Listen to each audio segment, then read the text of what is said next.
I'm Mary Burchik Huber. Why don't you tell us a little bit about what you do or did and how you got started in life with a goal of being a lawyer? Sure, I'd be happy to. My goal of being a lawyer wasn't the first goal I had in life. I began my professional career as a special education teacher. I then went to work for Phil Haven Hospital as an educational therapist, where Dr. Fran Sparrow encouraged me to pursue my dream of going to law school. So at the age of 40, I started law school. My oldest daughter, Jill, was in college. My youngest daughter was in middle school. I graduated from law school with much support from those two special women in my life, and was hired by Buskin Davis Law Offices. But what made you want to be an attorney? I have some attorneys in my family, and I just felt a passion for helping people when they're at their lowest in life. And that's why I went into family law, which Buskin Davis encouraged me to do, and I found my path. Well, it's totally an amazing story at the age of 40 with your children at home, and they were studying and you were studying and both taking exams. And We were. It was an interesting time. And how did you get here from Pittsburgh? I got here from Pittsburgh. My former husband, Jim Burchik, was transferred here to be the editor of the Lebanon Daily News, so we moved the family out here. I never made that connection before. Yes. Okay, wonderful. So that's how you came to Lebanon.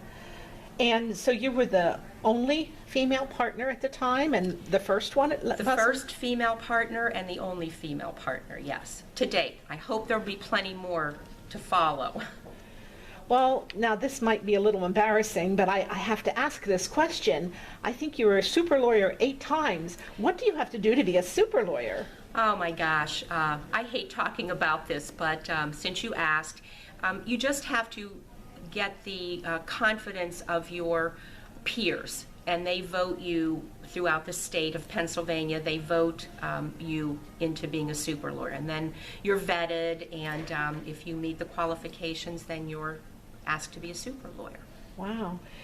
And I see that you also do work with Habitat for Humanity, the American Cancer Society, the Heart Association, the Red Cross, and you're also a founding member of the Commission for Women. I am. Now, I'm not on those other boards anymore, but I do have to tell you that the Commission is near and dear to my heart, since I was on the founding board with so many incredibly talented, bright, caring women. And you're considered a trailblazer, meaning you've led the way for others. Are you totally retired, or is there a comeback that we might see? Might you ever run for judge or anything like that? Oh, I think I'm getting to the age that I won't be able to run for judge, but I do do some work for the judges with children. I act as what's called a guardian ad litem to represent children in contentious custody cases, and that also is near and dear to me. Okay.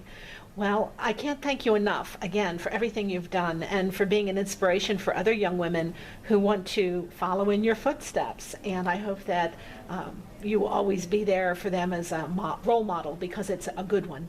Well, thank you very much, Joelle, and I feel like I've had a lot of good role models for myself. Who was your favorite role models? Well, my mother and my 2 sisters, Eleanor Roosevelt. Never knew her, but from reading about her, she was one incredible woman for the time that she lived. I couldn't agree more. I love reading about Eleanor Roosevelt. Well, now, is there anything that I haven't asked you, something that you would really like us to know about you or what you do? I don't think so. I just hope that the young women that do follow in all of our footsteps continue to be independent and help lift women up in whatever path they choose to be lifted up in.